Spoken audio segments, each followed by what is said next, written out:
Hey there, welcome back. I am so glad you'll be joining me for today's adventure story. This is the tale of the fire-breathing mountain. Have you ever been somewhere so breathtaking that you thought to yourself, this place is perfect, I can't find one thing wrong with it? Yeah, that's exactly what I thought the first time I stepped hoof in Hawaii. Picture it. Clear blue skies, warm breeze rustling through palm trees, waves crashing against black volcanic rock like nature's own drumbeat, the sun painting gold across the ocean. For a moment, I forgot why I came. There I was, a moose with fur far too thick for tropical weather, standing there, sweating and blinking in disbelief. What in the spruce-scented world am I doing here? I muttered. Then it came back to me. It started with a letter. Not your average moose mail either. No pine sap stained parchment, no squirrel delivery. This was a scroll, hand delivered by a Nini goose named Kai, wings flapping like he was racing a hurricane, feathers ruffled from wind and worry, and a look in his eyes that said something was wrong. Really wrong. He landed on a mossy stump in my patch of the Adirondacks, panting hard. "Michael Moose," he said, beak trembling, "we need you, urgently." Now, I get asked for help sometimes. I've chased off poachers, found lost cubs, even helped negotiate peace between two rival owl councils.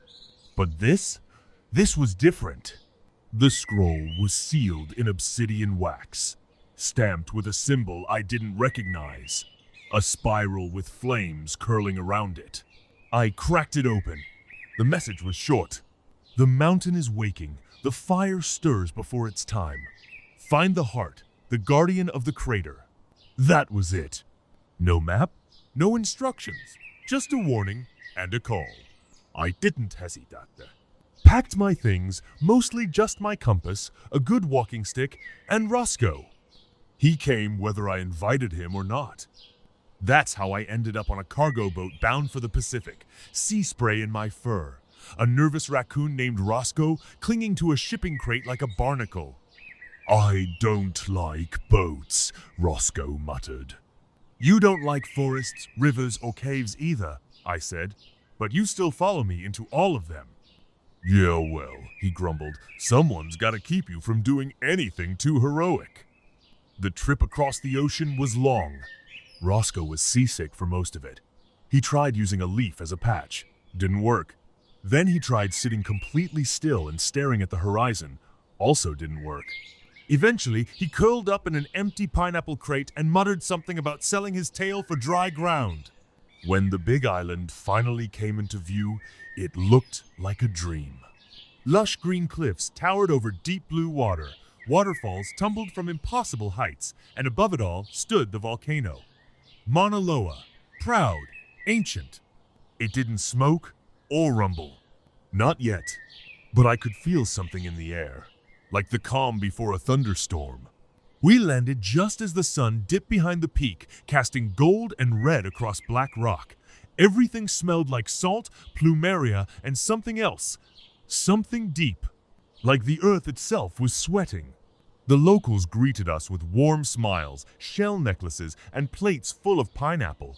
But underneath the aloha spirit, I could feel a tension in the soil. The kind that doesn't come from crowds or weather.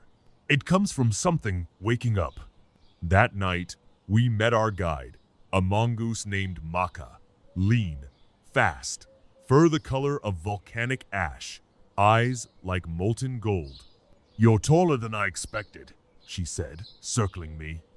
"You're quicker than I expected," I replied, as she darted between my hooves. She grinned. "Follow me. We don't have much time." We hiked through rainforest so thick, it felt like walking through a green dream. Vines twisted overhead. Birds called warnings I didn't understand. Somewhere in the distance, thunder rumbled not in the sky, but from the ground. Eventually, we reached a cave carved into the side of the mountain. A warm red glow pulsed inside. Symbols danced across the walls, old ones, maybe older than anything I'd seen in the northern forests. An old sea turtle sat near the glow. His shell was cracked and worn, but his eyes were steady. "Michael Moose," he said, without even turning. "Welcome to Velma's door." "Velma?" I asked. "The goddess of volcanoes," Maka said. "And she's angry." "The mountain will erupt soon," the turtle said.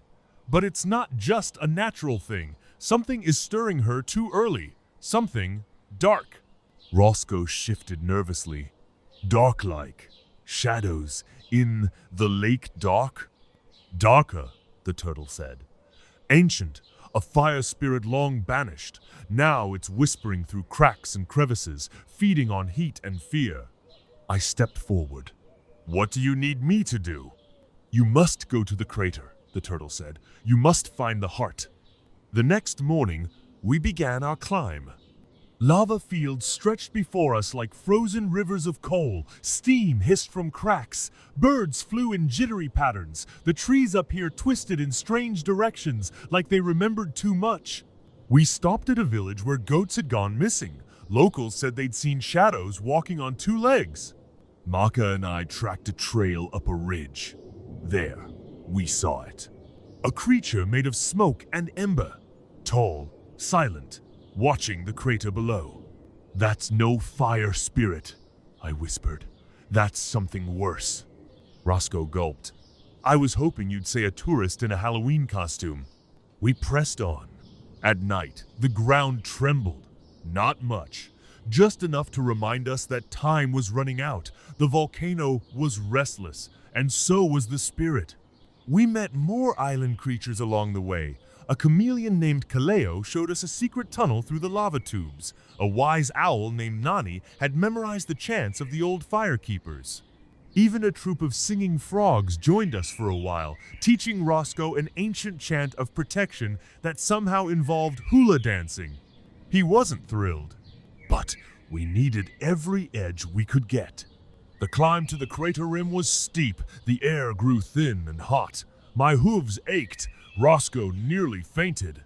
Maka's fur shimmered from heat. But when we reached the edge, I saw it. A giant stone heart pulsed in the center of the crater, half buried in lava rock, and wrapped around it, the shadow. It rose as we approached, towering, burning, speaking in a voice like crackling logs. "You do not belong here, Moose." "Neither do you," I said. "This mountain is mine. It belongs to the island," Maka shouted. "To Velma!" The spirit laughed, and the volcano groaned. Cracks split the rim, lava bubbled, birds scattered. "We don't have much time," Nani warned. I lowered my antlers. "Then we finish this now." The battle was wild. Flames danced in the air. The ground shifted beneath our feet. I charged the shadow, fire searing my sides. Maka zipped in and scratched the core. Kaleo changed colors to confuse the beast. Roscoe off all creatures leapt from a ledge with a coconut and clocked it right in the molten head. Even the frogs joined in. Their chant shook the air, making the spirit's body flicker and pulse. With every blow, the spirit cracked. Nani sang the old chants. The heart began to glow brighter. The mountain thumped like a drum. And finally, with one last roar, the shadow shattered. It burst into sparks that faded into the sky like fireflies. The ground stopped shaking. The lava cooled, and the heart of the mountain beat strong again. We stood there scorched, tired, but alive.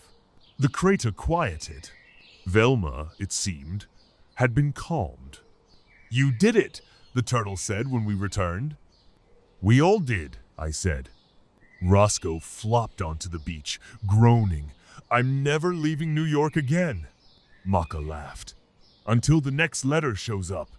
We stayed a few more days, helped rebuild a hillside trail that had collapsed, ate more than our share of bananas. Roscoe accidentally won a local surf contest by riding a board backward and screaming the whole way. We said goodbye to our new friends. Kaleo disappeared into the jungle with a wink. Nani flew off into the clouds. Maka stood beside me at the dock. "You'll come back?" she asked. I looked at the mountain. Calm now, strong again. If you need me, I said. Always. Because the world's full of fire and shadow, but it's also full of heart. And as long as I'm around, I'll answer the call. Gosh, that was a wild time in my life. I am lucky to have made it out of there alive. Hawaii is one of my favorite places to visit to this day. Where is yours? Let me know in the comments section below, and as always, I hope to see you again soon.